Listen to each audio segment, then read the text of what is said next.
Selamat sore, Pak Warren. Sore, Ketemu lagi, ya. ngobrol-ngobrol tentang emas lagi nih. Lagi ngamuk soalnya dia, lagi ngamuk. Ya terlepas dari dolar juga agak ada penguatan, oil juga, tapi ini kayaknya fokusnya ke emas dulu. Dimulai dari hari Jumat ya kalau tidak salah, non-farm payroll ya. Non-farm payrollnya bagus, melebihi ekspektasi. Kalau bahasa saya sih melebihi forecast gitu aja. Tapi kenapa malah emasnya naik? Nah itu banyak yang grogi itu, Pak. Ya, menarik juga ya. Memang artinya kalau kita melihat dari sisi data, artinya ekspektasi data biasanya kalau menurut perkiraan data lebih tinggi dari perkiraan biasanya kan akan strong dollar akan berdampak negatif impact. Itu logikanya. Nah memang kalau kita lihat pergerakan harga emas pada saat itu memang sesuai lah dengan pergerakan data. Walaupun endingnya artinya pergerakan emas akhirnya tutup di atas juga ya. Walaupun pada saat data keluar kan emas tertekan. Tapi endingnya tetap harga kembali naik. Memang secara logika fundamental selama ini kan kita melihat bahwa tekanan harga emas selama ini turun karena faktor isu The Fed akan masih ada punya peluang untuk menaikkan suku bunga lagi. Jadi ancaman kenaikan suku bunga ini berpengaruh negatif terhadap emas. Itu yang membuat emas dalam beberapa minggu atau bulan terakhir ini kan mengalami penurunan karena isu kenaikan suku bunga. Nah, kenaikan suku bunga sangat dipengaruhi oleh data ekonomi, khususnya data tenaga kerja dan inflasi. Kemudian inflasi mungkin baru minggu ini datanya ya. Kalau tenaga kerja masih bagus. Nah, kenapa data kerja kemarin bagus banget, tapi emas kenapa berhenti? Naik, bahkan ada kecenderungan rebound. Ini terlepas dari hari Senin yang naik ya. Kita melihat aja penutupan pada hari Jumat itu aja ada naik. Ada beberapa kemungkinan penyebabnya. Satu adalah mungkin market menilai bahwa potensi kenaikan suku bunga The Fed walaupun masih ada peluang, mungkin tingkat istilahnya untuk kenaikan dengan kondisi global saat ini khususnya, walaupun Amerika sedikit masih kuat, mungkin efek global juga menjadi pertimbangan juga. Apa maksud efek global? Sekarang kan dolar sangat-sangat kuat. Dolar sangat kuat artinya berefek imbas negatif ke negara-negara ketiga. Artinya yang punya pelarian modal dengan tawaran yield obligasi yang tinggi di Amerika Serikat sekarang sudah terjadi banyak istilahnya capital outflow dari negara-negara berkembang ketiga. Negara-negara berkembang khususnya ini akan berdampak negatif terhadap ekonomi negara-negara ketiga. Negara-negara berkembang khususnya yang selama ini sering terjadi apabila pertanda dari awalnya krisis biasanya seperti itu. Pada tahun 2008 dulu kan seperti itu, pelarian modal, dolar menguat sekali, orang lari ke dolar semua sehingga terjadi capital outflow dan itu berdampak negatif. Dari kasus tahun 2008 biasanya The Fed mengambil kebijakan dia mencegah untuk terjadi penguatan dolar lebih lanjut, biasanya seperti itu. Kenapa? Karena penguatan dolar yang berlebihan nanti akan negatif impact terhadap ekonomi.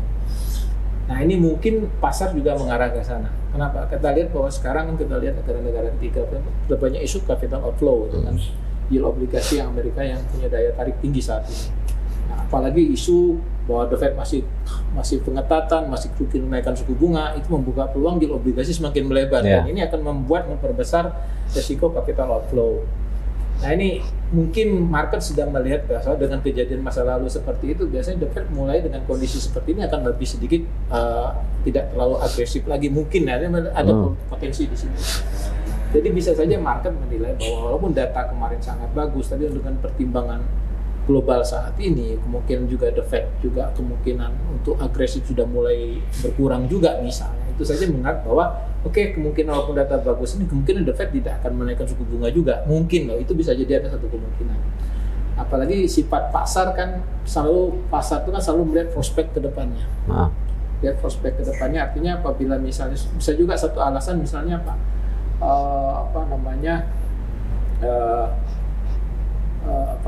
ada istilah dalam transaksi dalam trading itu ada yang namanya buy on rumor, sell on the fact. Misalnya saja itu salah satu faktor bisa juga bahwa turunnya harga kemarin juga merupakan antisipasi adalah penguatan data ini misalnya seperti itu. Sekarang pasar sudah melihat prospek ke depan lagi. Kalau memang melihat prospek ke depan ada hal lain yang mungkin tidak akan terlalu memperkuat dolar lagi, bisa saja pasar sudah mulai antisipasi saat ini.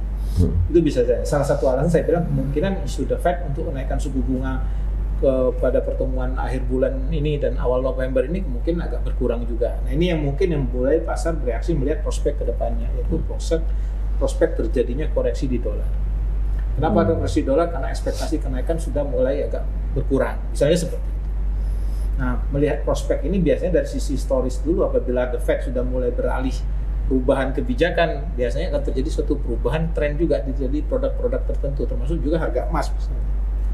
Itu bisa kita lihat dari historical data, kita lihat bahwa setiap ada perubahan kebijakan the Fed dari pengetatan menuju pelonggaran, biasanya itu akan berimpact positif di emas. Bisa kita lihat itu ya, boleh katakan dari beberapa, ada juga yang pernah saya lihat datanya dalam 500 hari kerja, artinya dalam 500 hari setelah the Fed melakukan perubahan kebijakan, itu lihat bahwa tren emas kebanyakan naiknya. Itu mungkin salah satu faktor juga. Jadi faktor data kemarin mungkin bisa sudah sesuai ekspektasi, sudah diantisipasi, kemudian juga adalah resiko potensi kenaikan suku bunga yang sudah mulai terbatas bisa jadi menyebabkan ekspektasi pasar sudah berubah. Jadi kalau dilihat seperti ini, saya melihat bahwa sentimen pasar dengan emas sudah mulai berubah saat ini. Artinya apa? Dengan data yang segitu bagus pun dia tidak lagi menjadi pendorong sentimen untuk melakukan penurunan lebih besar, malah justru berani untuk melawan arah. Jadi kalau ini menurut saya sebagai satu sinyal yang harus kita perhatiin bahwa sentimen pasar sudah mulai berubah ya. Mungkin dalam isu-isu minggu atau beberapa minggu terakhir atau satu bulan terakhir itu sudah mulai ada suatu perubahan isu kayaknya.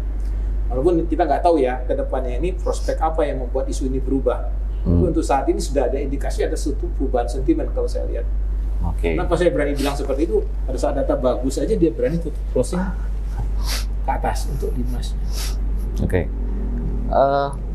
Memungkinkan enggak Pak ya pada saat weekend kemarin, Jumat kemarin itu pasar juga sudah mulai meraba atau antisipasi untuk data inflasi minggu ini, terlepas dari ternyata hari Sabtunya atau minggunya itu ada kejadian geopolitik ya. Tapi minggu ini kan data yang istilahnya jadi perhatian pasar itu kan data inflasi itu Pak, CPI sama PPI itu ya. Iya. Ya kebetulan forecast-nya memang menurun sih. Betul. Itu bisa jadi satu juga, walaupun saya lihat penurunan juga nggak terlalu banyak sih. Artinya dari sisi kalau kita lihat level inflasinya sebenarnya bagi the Fed ini masih sangat tinggi, sebenarnya masih jauh dari target. Artinya walaupun perkiraan nurun tidak berarti the Fed akan merubah kebijakannya, istilahnya merubah kebijakannya untuk untuk misalnya merubah dari mau menaikkan suku bunga jadi nggak naikkan gara-gara mungkin inflasi hanya turun 0,1% atau apa. Kalau lihat perkiraan levelnya, saya kira mungkin di inflasi minggu ini masih pikiran walaupun agak turun tapi sebenarnya masih level yang tinggi. Artinya mungkin tidak akan terlalu menjadi dasar keputusan the Fed untuk merubah kebijakan, menurutnya kan seperti itu. Jadi bisa juga pengaruh, tapi mungkin menurut saya kalau dilihat gerakan begitu agresifnya saat penutupan pasar, saya masih jadi diragu juga ya bahwa karena faktor data inflasi ini. Kecuali data inflasi misalnya diperkirakan turun banyak, misalnya dari 3,7 turun jadi 3% misalnya year on year, atau per bulannya jadi deflasi misalnya jadi minus, itu mungkin bisa efeknya besar. Tapi kalau kita lihat minggu ini kan kita lihat perkiraan kan turun hanya sedikit ya, year on year hanya dari 3,7 ke 3,6, ini kan masih turun hanya 0,1%. Month-to-month-nya tetap kalau nggak salah ya 0,3 turun jadi 0,2. Artinya nggak terlalu banyak perubahan data inflasinya. Jadi kita kalau melihat kita harus berpikir faktor lain, mungkin ada faktor lain yang mungkin di luar apa yang dapat informasi data ekonomi. Nah kalau saya teruskan aja lanjutkan, walaupun ini kita baru didapat tadi malam ya istilahnya, kalau kita lihat speak-nya dari beberapa anggota The Fed, kita lihat bahwa memang mereka sudah mulai bicara bahwa ada ekspektasi mereka bahwa kemungkinan untuk mempertahankan dulu kondisi kenaikan suku bunga untuk mempertahankan suku bunga pada pertemuan nanti ya, awal November ini. Asumsi mereka adalah satu, bahwa bunga pasar kalau saya lihat dari sisi obligasi aja, bunga obligasi kan yield obligasi sudah sangat tinggi. Artinya apa? Yield obligasi sangat tinggi berarti artinya suku bunga pinjaman, suku bunga pinjam di pasar itu sudah tinggi sendiri. Jadi mereka menganggap bahwa di pasar sendiri sudah suku bunga pinjaman tinggi banget, artinya kita nggak perlu lagi untuk memancing untuk menaikkan kembali. Karena apa? Di pasar sendiri sudah sangat tinggi, artinya bunga pinjaman bunga pasar sudah sangat tinggi. Jadi dengan bahasa seperti itu mereka menggambarkan kita nggak perlu agresif lagi untuk memancing untuk meredam untuk menaikkan, untuk pengetatan di pasar, karena di pasar sudah ada kondisi ketat sendiri gitu. Yeah. Ya mungkin kalau bisa tambahkan ada informasi katanya premi berjangka untuk obligasi itu sudah meningkat. Artinya apa? Bahwa para pemberi pinjaman sudah meminta biaya yang lebih tinggi lagi untuk risiko masalah suku bunga juga. Ini artinya apa? Biaya pinjam akan semakin tinggi. Jadi penerbitan obligasi suku bunga obligasi akan semakin tinggi. Nah, ini sebenarnya sudah akan membatasi pelemahan emas. Bukan artinya akan membuat pengetatan itu sendiri secara otomatis di pasar. Oke. Ya. Ini harusnya kan berdampak negatif seharusnya terhadap emas. Tapi karena ekspektasi tidak naikkan lagi suku bunga ini menyebabkan apa yang mungkin pasar malah walaupun ada pengetatan, tapi untuk nilai penguatan yang lebih terhadap dolar mungkin sudah mulai berkurang. Ekspektasi ada perubahan besar lagi di mata uang dolar memberikan imbal hasil yang jauh lebih besar itu berkurang, sehingga orang mungkin istilahnya mulai take profit di dolar itu sendiri.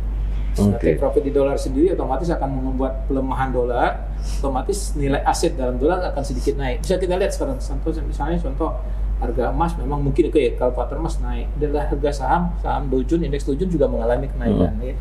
Terus apa lagi ya, kita lihat mungkin minyak kemarin sempat agak, walaupun faktor lain mungkin sekarang dia aset dalam dolar juga mungkin ada rebound juga. Itu mungkin pertimbangan salah satunya ada koreksi di dolar. Ya, koreksi dolar karena mungkin ekspektasi The Fed untuk menaikkan suku bunga sudah mulai berkurang. Iya. Ya kalau kita juga lihat Fed Watch-nya juga kita lihat memang sampai dengan saat ini saya lihat hanya 12% perkiraan bahwa The Fed bakal menaikkan suku bunga. Ngedrop banyak banget loh Pak. Yeah. Terutama setelah non-farm keluar itu 1 atau 2 jam setelah itu keluar hasil dari Fed Watch Tool itu kok ngedrop banget potensi naik suku bunganya. Apakah itu yang di bawah 20 potensi kenaikan suku bunga di bawah 20% itu apakah untuk yang September ini atau apa untuk yang November? Tapi kelihatannya sih saya sempat baca sekilas November, Desember pun bahkan masih di bawah 30% angkanya kemungkinannya gitu. Ya. Oke, nanti mungkin saya akan lihat lagi. Saya tadi yang 12% apa nggak tahu, yang mungkin Desembernya atau yang Septembernya ya. Yang September sudah, yang November atau Desember. Iya, November Desember. Coba kita lihat lagi. Tapi kita lihat kemarin sempat katanya di atas 60%, tapi turun jadi di bawah 50% lagi setelah data keluar kalau nggak salah ya. Bukan setelah data keluar, setelah ada eskalasi perang ini. Itu sih. Oke. Berarti kan istilahnya apakah bahan bakar untuk dolar menguat terus itu apakah sudah mulai berkurang? Soalnya kan sisa jadwal pertemuan Fed yang memang untuk mengumumkan suku bunga kan tinggal November sama Desember. Ya. Nah itu sudah ngedrop sedemikian jauh potensinya. Apakah itu menjadi cikal bakal ini emas ini bisa dikatakan sudah mulai akan merambat naik, walaupun mungkin masih belum melewati angka yang pernah kita bahas Pak ya, harus rebound di sekian gitu. Ya. Oke, jadi kalau saya melihatnya seperti ini, bahwa kemungkinan penguatan dolar sudah mulai terbatas dan mulai aksi take profit sudah mulai berjalan. Kalau saya lihat seperti itu. Coba kita lihat currency non dolar kan sudah mulai mengalami penguatan ya. Kalau kita lihat ini, mungkin karena faktor awal tadi bahwa The Fed sudah mulai mungkin berkurang tekanan untuk menaikkan suku bunganya. Jadi ekspektasi pasar akan dolar itu sendiri mulai berkurang. Ini yang bisa menyebabkan take profit. Tinggal bawah kemana nanti larinya dana kan relatif sekali, nanti kita lihat kemana ya, karena lihat kondisi berikutnya itu. Tapi paling tidak kalau saya melihat di sini, kalau kita lihat dengan walaupun emas tadi apakah sudah menentu angka-angka tertentu turun, tapi paling tidak saya melihat bahwa tekanan turunnya sudah sangat lemah, tekanan emas sudah sangat berkurang untuk mengalami suatu tren penurunan.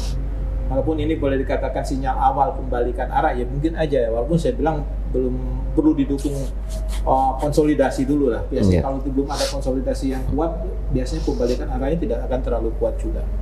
Apalagi mungkin dalam minggu ini kan masih kita lihat potensi untuk data positif Amerika masih ada. Paling enggak walaupun nanti istilahnya dia tidak mau terlalu banyak penurunan, tapi paling enggak terjadi koreksi wajar lah mungkin ya. Sangat wajar. Belum pada posisi bahwa dia akan langsung balik arah dengan sangat kuat. Saya merasa belum melihat kondisi itu. Oke. Bisa enggak Pak, misalnya kenaikan hari Jumat itu pasca rilis data non-farm payroll itu lebih kepada misalnya market sudah melihat potensi untuk naik suku bunga lagi USD ya, itu sudah semakin kecil potensinya.